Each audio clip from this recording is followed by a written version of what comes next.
So once again, the Lakers got exposed, bro. Unfortunately, bro, King James is over here blasting the front office after the first round performance. And I don't want to just say the Lakers got exposed, but mostly Luka Doncic and redick, the new additions to the Lakers squad. Now, many people, if you did not watch the games, are going to ask, how did they get exposed? Well, we can first start off with Luka, man. Look, we all know Luka is a great prolific scorer, man. He's a great prolific scorer. He's one of the best players in the league right now. Unfortunately, I have to say that, even though I'm a Luka Doncic hater. You know what I'm saying? His defense is always going to be a problem. Now, even last year during the Wolves series, even last year during the finals, you can literally see Luka Doncic getting picked on game after game after game after game. Now, a lot of people in the media used to say, why would Luka need to play so much defense? That's his teammates' job. But we all know, man, to get championships in this league currently, man, you're gonna need to play both sides of the floor regardless. And with the mistakes that the Lakers front office already made and the unfortunate Mark Williams situation, man, we all know how crucial defense was in this first round series. And this is another case of just a team with more chemistry, better depth, just simply outclassing another team, finding the matchups to exploit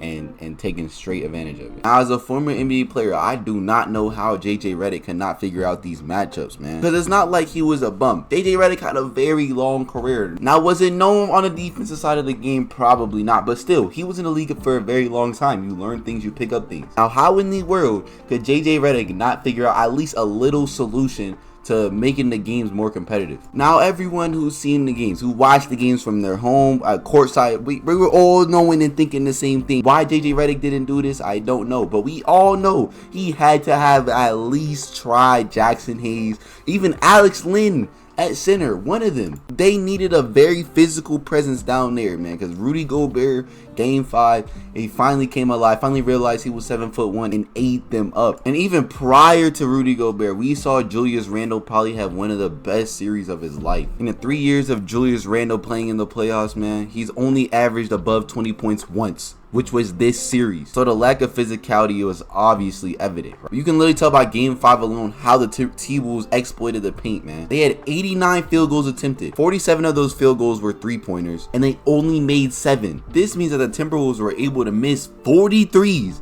and still win the game. To not even talk about the rebounds either, because that got ugly as well. Now, the Timberwolves had 54 rebounds in total, while the Lakers had a whopping 37 total rebounds in a 4-quarter game. Now, this goes back to redick not wanting to experiment anything with the lineup, man. Now, granted, there wasn't big point differences in between the games, so experiments may have been inconsiderate, but when you have Rudy Gobert beasting and feasting on the Lakers defense, you honestly have no choice. Now, I want you guys to guess how many players redick put in that were over 6'10". One player that was over 6'10" in that whole entire game. And he only played for 4 minutes and 57 seconds. Now, I want you guys to take a wild guess on who that player is, bro.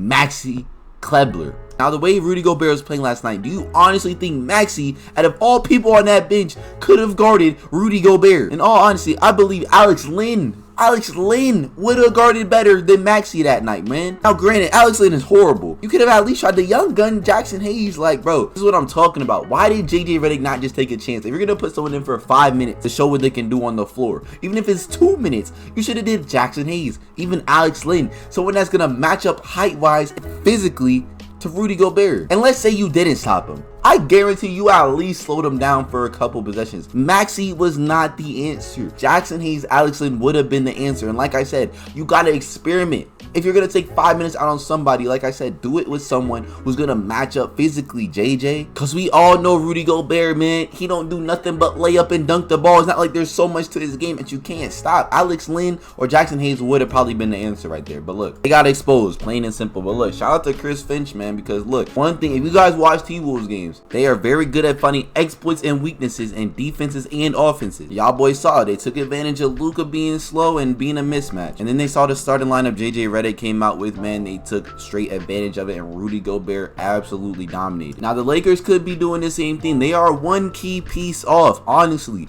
I believe if they had a real good, solid center, AD, they honestly probably would have been neck and neck with the Teals this series. Now, would they have won? I don't know. I honestly don't know. But we now have LeBron James uncertain about his future with the Lakers, which is actually surprising because we have Luka Doncic about to sign a 4-year, $229 million extension this offseason with the Lakers, potentially.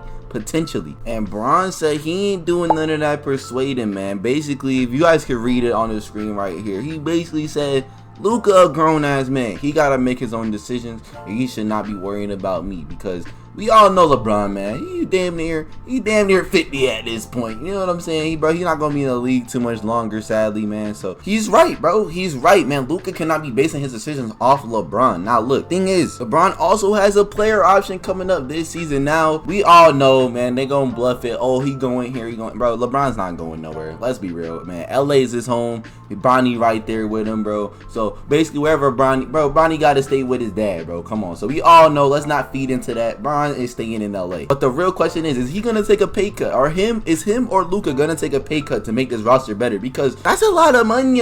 That's a whole lot of money, bro. And think about it, LeBron is damn near about to retire. So is it even worth it? Is it even worth it? Do they fight the contract, man?